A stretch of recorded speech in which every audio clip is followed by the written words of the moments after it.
How's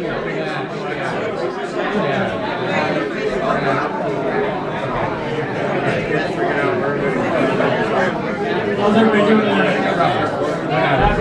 Excited? It's close. You guys quiet down. I guess that sounded loud. Pretty good. Thanks again for coming tonight. For those of you who is here for the first time in the club, a couple of you, a handful, great. Yeah, welcome. Come back again. We're always eager to have more boaters in the club and at the club and buy drinks at the club. The restrooms are up here for anybody who's forgotten or you're new to the club.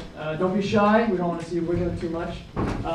Please silence your pocket computers so we don't have to interrupt the night. Appreciate that. This is, God, I've been busy. I didn't do my research, but I think this is year 6 of these Wednesday night informational seminar series of sailing. We can add a lot of W's and a lot of S's to this. But they're successful because everybody in this room shows up every time, and the speakers see that and they go, well, hey, I got something to say. I want to tell somebody something. Or I get feedback from everybody in the room that says, you know what, I'd really love to learn about next year. And then they whisper in my ear, and then I go try and find that person. Or people just volunteer generally. So I appreciate everybody here tonight and everybody that has helped me get these seminars put together, and especially our presenters. I really appreciate them coming. Before we roll into the presentation tonight on local winds in Santa Cruz, I was asked to remind everybody that the upcoming installation dinner is on the 20th. It's a Saturday. I know you all have nothing better to do. So call Greg before Tuesday and RSVP. Otherwise, the Commodore is going to come down heavy on everybody. These are just going to keep going up, I think. So, but tonight we have a very special speaker. I approached him last year, and he said, "No way, I can't do that." And then I begged him, nagged him, and he said, "Okay, fine, I'll come out." So I appreciate Scott Smith coming out. He's a longtime California Central Coast guy. I don't know what the general feeling in the club is about windsurfers. Generally positive? Generally negative? Positive? Okay, so he's a windsurfer. He spent his years, let's see if I remember, he started in the 80s at the club. Then when he was in college, he went to class apparently by doing deliveries. Very interesting how you're in college and also doing boat deliveries. Spending money. And then he ended up back here on the California coast in Southern California and San Francisco Bay. He started out sailing here with the Santa Cruz 27s, but then he found himself on Kokopelli doing the Transpac. He sails with Coyote now. Coyote. Oh, no, that's your current boat, Coyote, right? Yeah. And he sails with Hijinx when he's not sailing with Coyote. And he's also an electrical engineer, so that gives him the authority to change light bulbs and switch them on. Turn them on. Appreciate that. Please help me give him a warm welcome.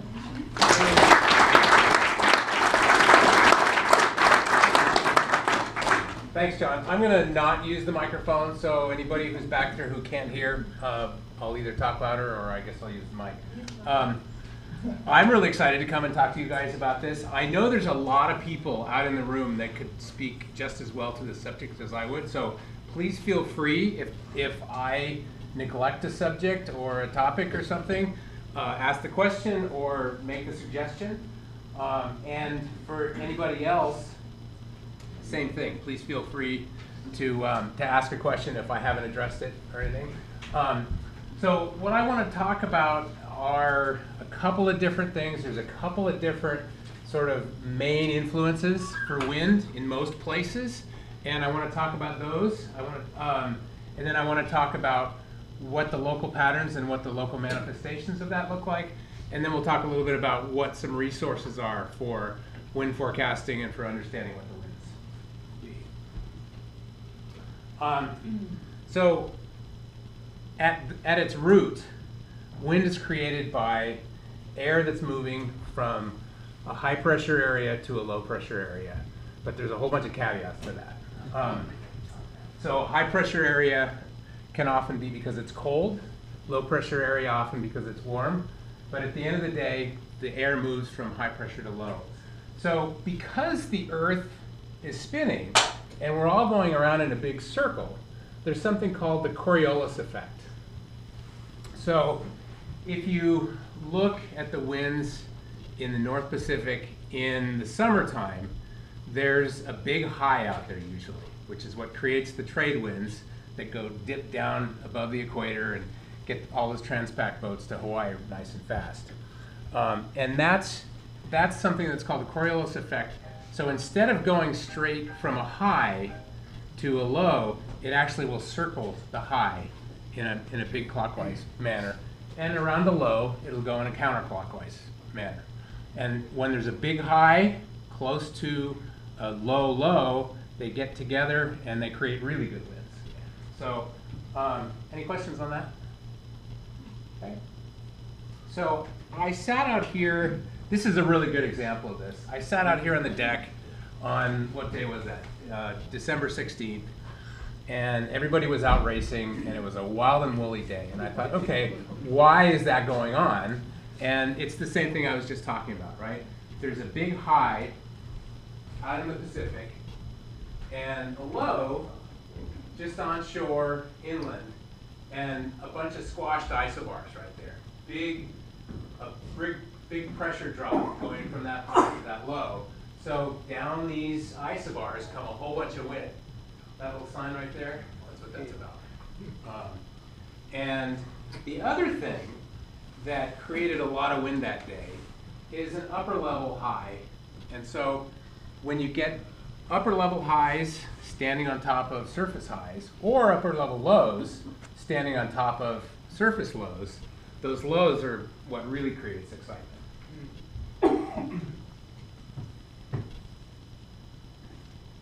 So that's the sort of synoptic patterns and the macro scale patterns.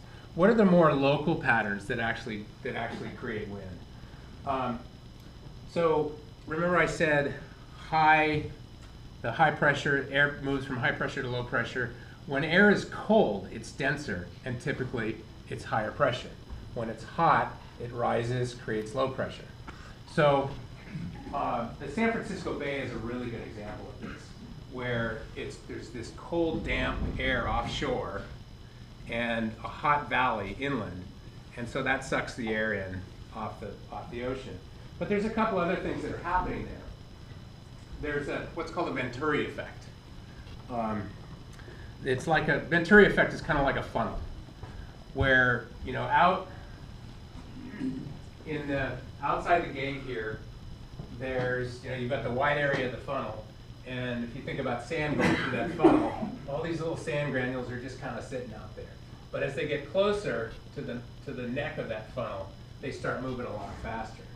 And what creates I don't know how many of you, probably a lot of you have sailed on the San Francisco Bay. There's what's called the slot, which everything downwind of here is much windier than everything else. And so that Venturi just kind of is like a jet coming out. And it eventually dissipates as you get past Berkeley.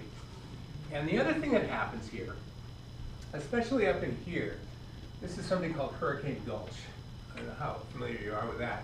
If you're racing and you end up going through there, it can be really interesting, especially on a really windy day. So if you think about a river and water flowing down past rapids, through rapids, into a pool, maybe there's a couple of rocks at the high end of that pool, you're going to get some eddies. And that's what creates that. We'll talk a little bit about why that matters here, too.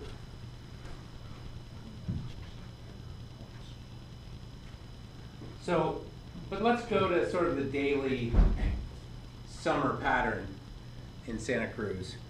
We're all familiar with the fog. In July, that's often all we get. But what happens in the typical day, the day starts out somewhat foggy. The fog burns off at noon or somewhere in the middle of the day, and the wind starts to build. And it'll build all in one direction for a while. And then later in the day, often, we'll get that what we call the shore breeze. And let me talk a little bit about early, sort of midday, what happens here.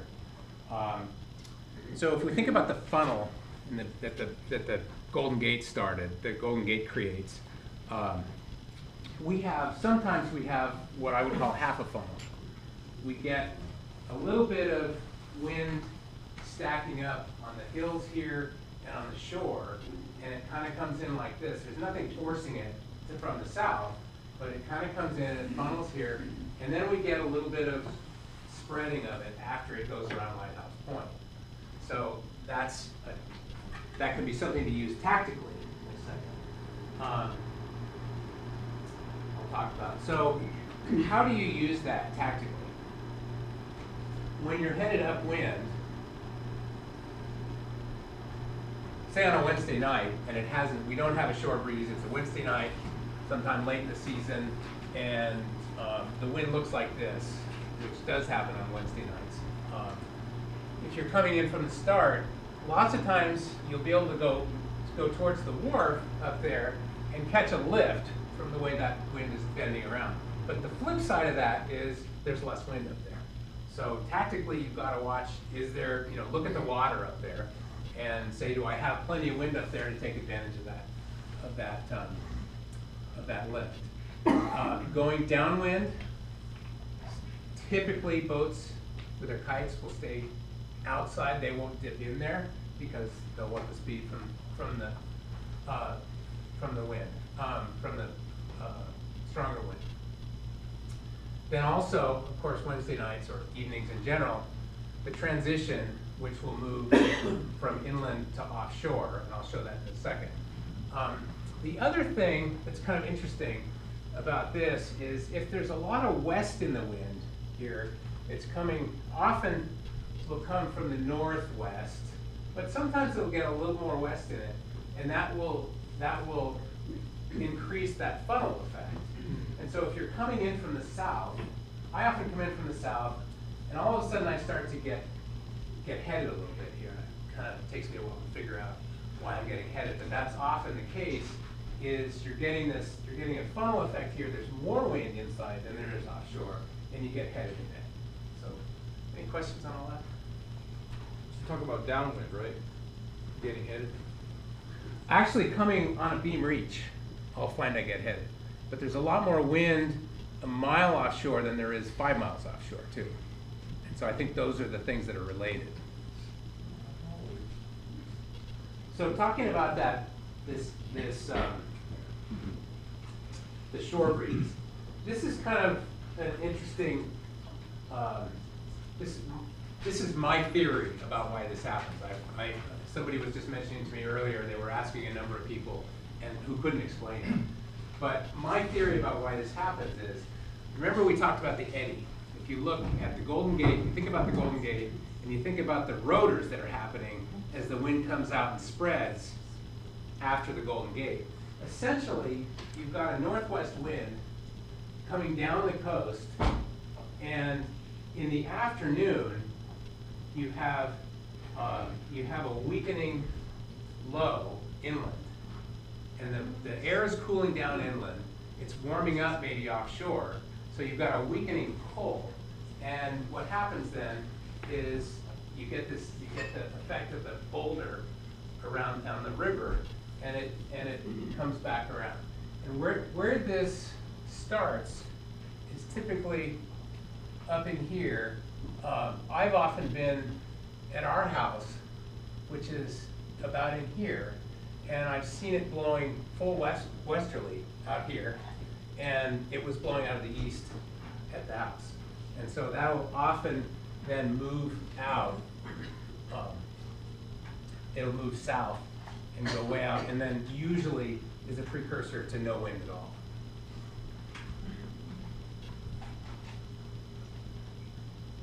at all. So tactics around that. Avoid the transition upwind, avoid the transition downwind. Don't get stuck in it. and then enjoy your beer later.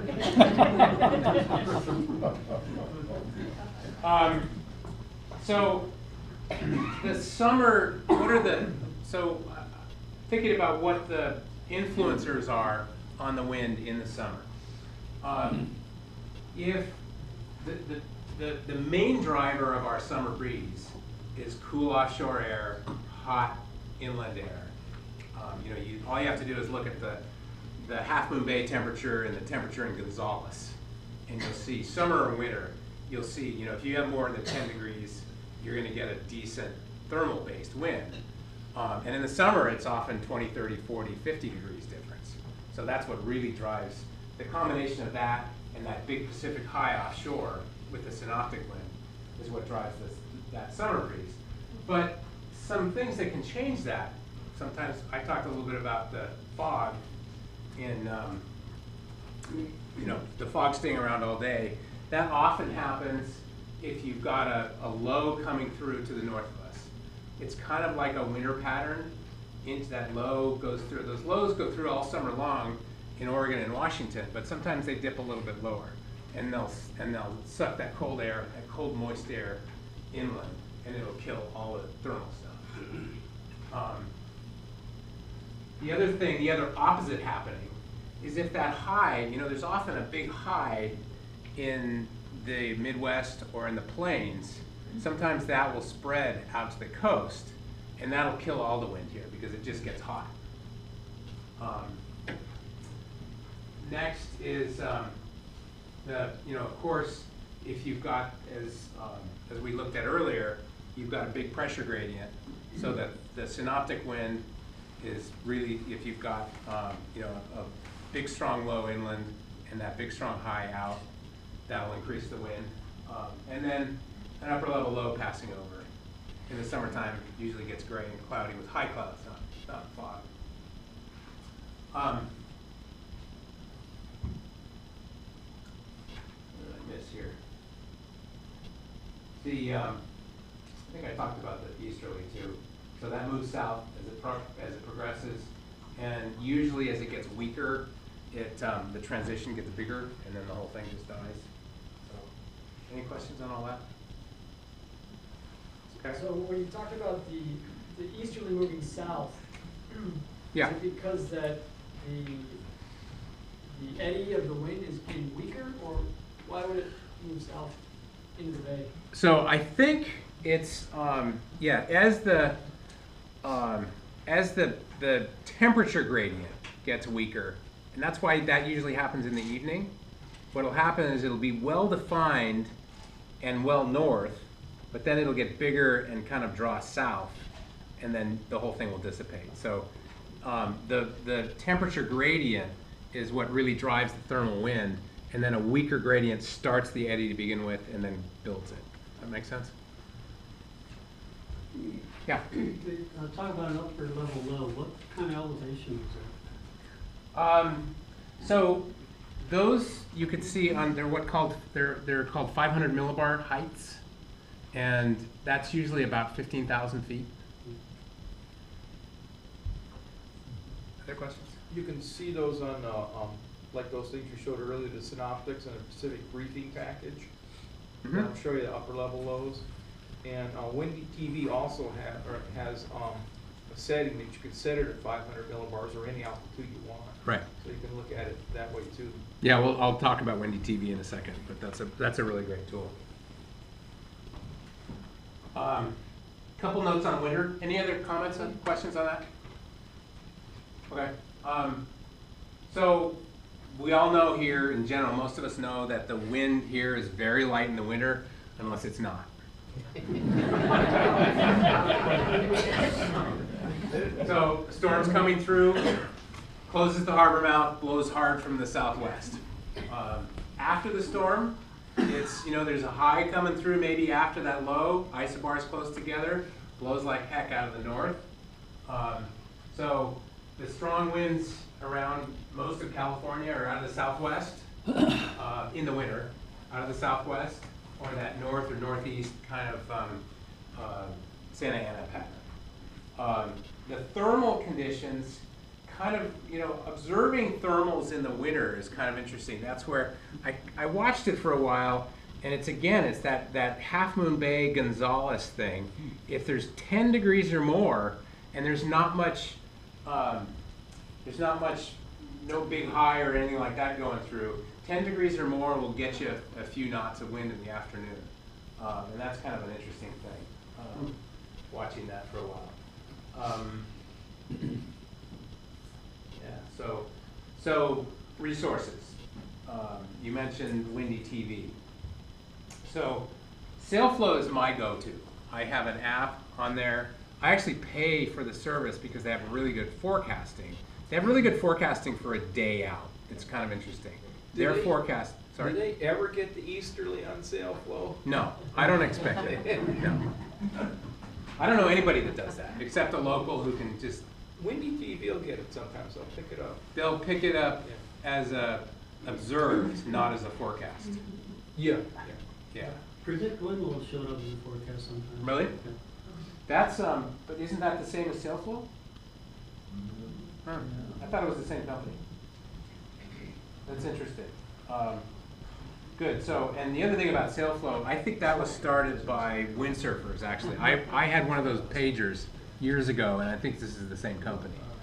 And their human forecasters are brilliant. They're really good. Windy TV, I'll show you a screenshot from that in a second. And for long distance coastal offshore stuff, you know, you can get grids. This URL is, there's all kinds of instructions about how to get grids, and you get them, you know, through email and all kinds. There's all kinds of tools to use them. Sorry. The flag of Cruz nest? Yes. I love that. Yeah. That's Well, the that's. I know more people. I've seen more people out here looking at that to see what's going on. And what's nice is you can use SailFlow has a station just down on the jetty. So if you're kind of wondering what look on the flag corresponds with 5 or 10 or 15 knots of wind, you can you can read that off of SailFlow and then look at the flag and kind of get a good idea what's going on. That's kind of cool. NOAA's Ocean Prediction Center. Somebody just mentioned a second ago, looking at the whole analysis, all of that stuff that I showed early on with the synoptics, that came from the Ocean Prediction Center. And then, of course, the flag at the crow's nest. So this is Windy TV, and you can zoom in, zoom out anywhere on the face of the planet with this tool. A friend of ours was staying with us about a year ago. It was a year and a half ago. He lives in New Orleans, and we were watching all those hurricanes, and it was really interesting. You can take Windy TV and you can dial up any of the models, the Euro model or GFS, and you can see where they think these hurricanes are going. So he was actually buying or not buying an airline ticket based on what he was watching. This is SailFlow. This is the web version of it. The iPhone version of it I use almost every day, and it looks very much like this. Ocean Prediction Center, I talked a little bit about that. If you scroll down on this, which this is a screenshot, so I'm not going to, but it's got all of it's got rain, it's got surface pressure, I think it's even got waves actually. And it's got 500 millibar heights, which is the upper level stuff. These are the prediction models? Yes, what they do current, at least for surface, and then most everything else is 24 hours and out in 24-hour increments.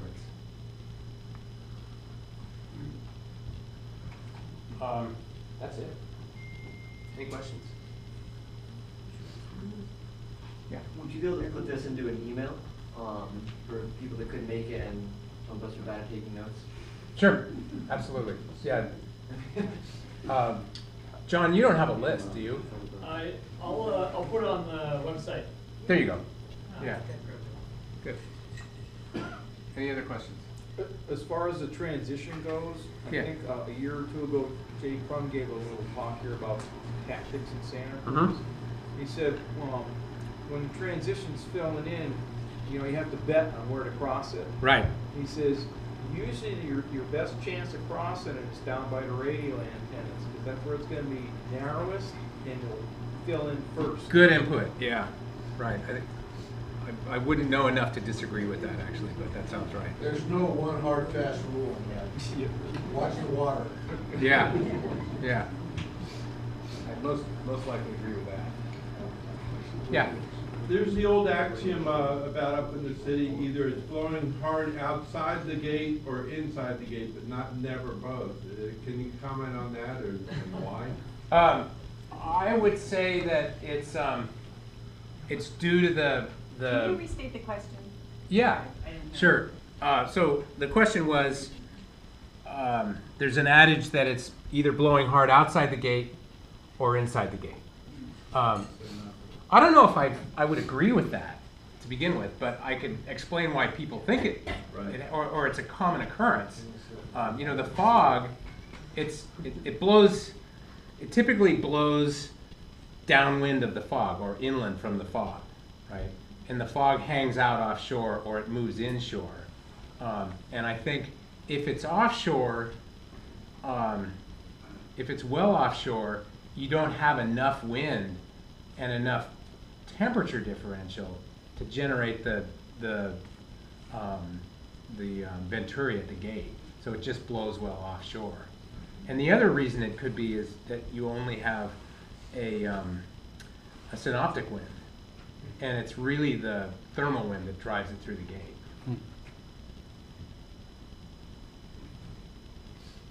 So, came in late, but when I used to race, there used to be a lift when you go towards the wharf, and instead of going out in the wind, you go in and bring you around the corner, as opposed to going heavier than so it'd be light by the wharf. And for some reason you'd be clear. That second slide. So that's this. Yeah. Sorry, I wasn't. Yeah, it's okay. I can tell you later. Sorry, I came in late. Yeah. I know the answer, I was just. Yeah, but as I was saying earlier too, you have to watch it because it's lighter in there too. So you get a lift, but it's lighter. But you'd end up there first. If there's Drawing enough. most Yeah. of the time. Well, yeah, sort of maybe. Kind of. Your drawing's a bit misleading. That could be. A source of wind doesn't just appear off of White House.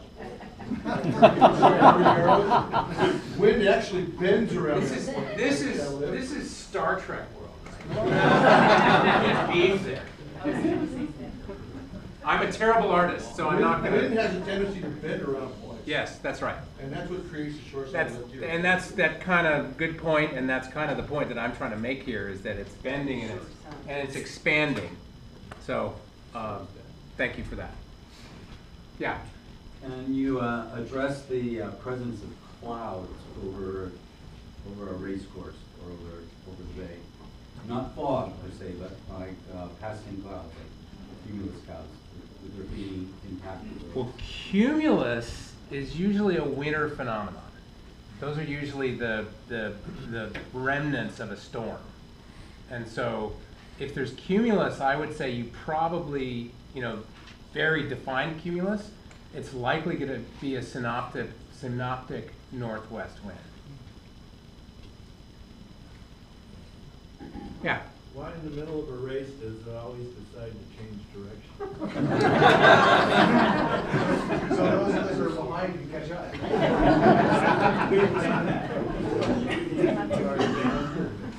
So actually that's a really good point, because what happens early in the day, especially in the winter, it kind of blows like this, right? And then as the temperature differential builds, it sucks it around that from the west or northwest. And that would be my response to that. If the race starts at noon or 1 and that happens right after, I've been setting courses when that happened and we had to go move buoys. So very conscious of that. Gene can talk about that.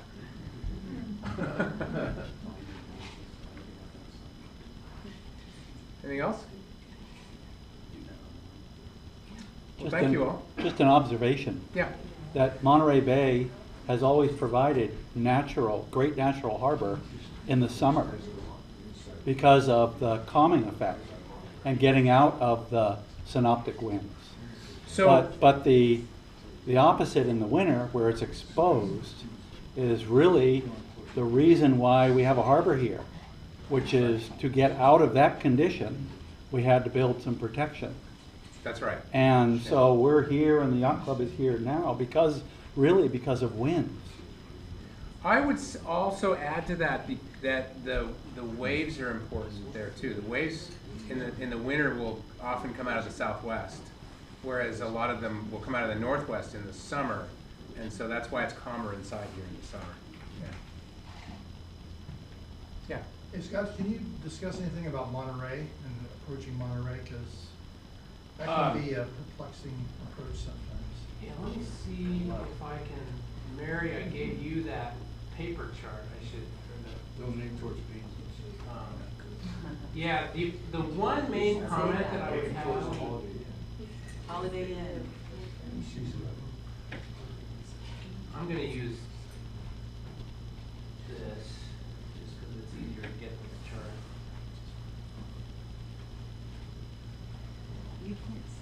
So the one comment that my experience tells me around here is that I'm not. I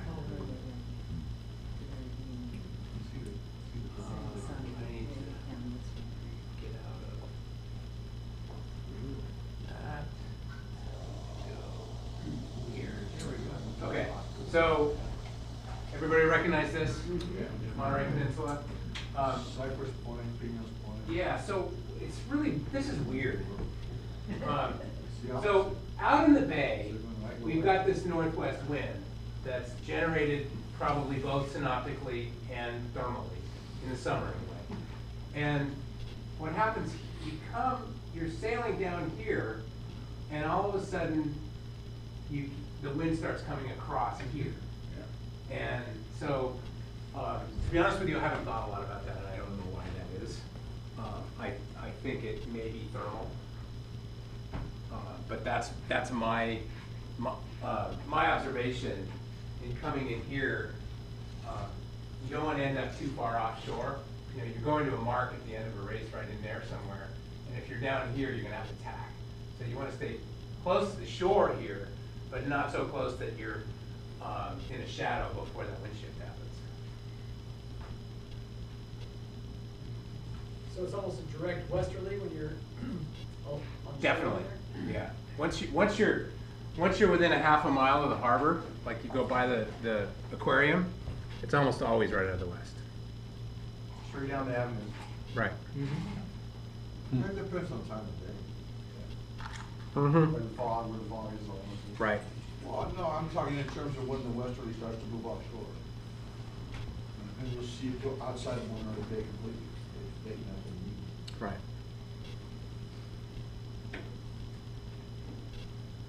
Any other questions, comments? How much do you look at, you kind of talked about this at the beginning, at the offshore weather patterns? Are you looking at a local race? Mostly so what do you mean by offshore? Do you mean? Like Pacific High kind of. Yeah, okay, so more synoptic. Synoptic, yeah. Thank you. So in the summer, it's really driven, the synoptics are the second, in my opinion, the synoptics are the secondary effect and the thermal is the primary effect. So it's all about, unless like I said, there's a low passing to the north or something like that, the temperature differential between onshore and offshore is really going to drive the wind in the summer. In the winter, it's the opposite. The thermal is going to be the secondary force, and the synoptic is going to be the primary force. Yeah. So, when you're prepping for a race, what is your kind of strategy and tactics? How do you translate? What do you look at in what order to try to make your decision? You wait and see what happens, and then you set sail. Flag on Cruz.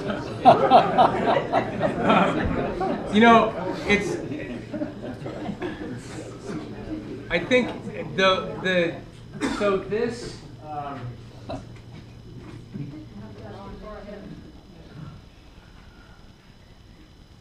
this day in the summer anyway, this this local pattern is, this happens, it either doesn't ever clear up and it doesn't get windy, or it clears up and gets windy fairly early. So by mid, I mean, it's anywhere in the spectrum in the summer, right? So you can expect it either to get stuck here, or at some point move somewhere down this continuum. So if it looks like it's going to burn off early, then you figure it's going to build, and then you watch the temperature differential for later in the day if you're going to be racing up to later in the day, and you're going to get a transition. If there's a high overhead and it's going to be hot offshore and here, then your transition's going to happen earlier, or it'll die. Yeah. There are a couple of weather stations out along East Cliff that will tell you if the easterly's blowing onshore, but you have to guess when it's going to come offshore. Absolutely. Yeah. So at least you know if there's an easterly building. It gives you Right. some kind of head. Yeah, that's a good one. Yeah. Good point. Are those where do you see those? Are those, can you get those There's a couple on? at Live Oak. There's one just a couple blocks in from O'Neill's house. What tool do you use to get those? NOAA hazards map. You can zoom in. And Okay. There's a lot of weather stations. It's the SCYC, the Citizens Weather Observer Program. Okay.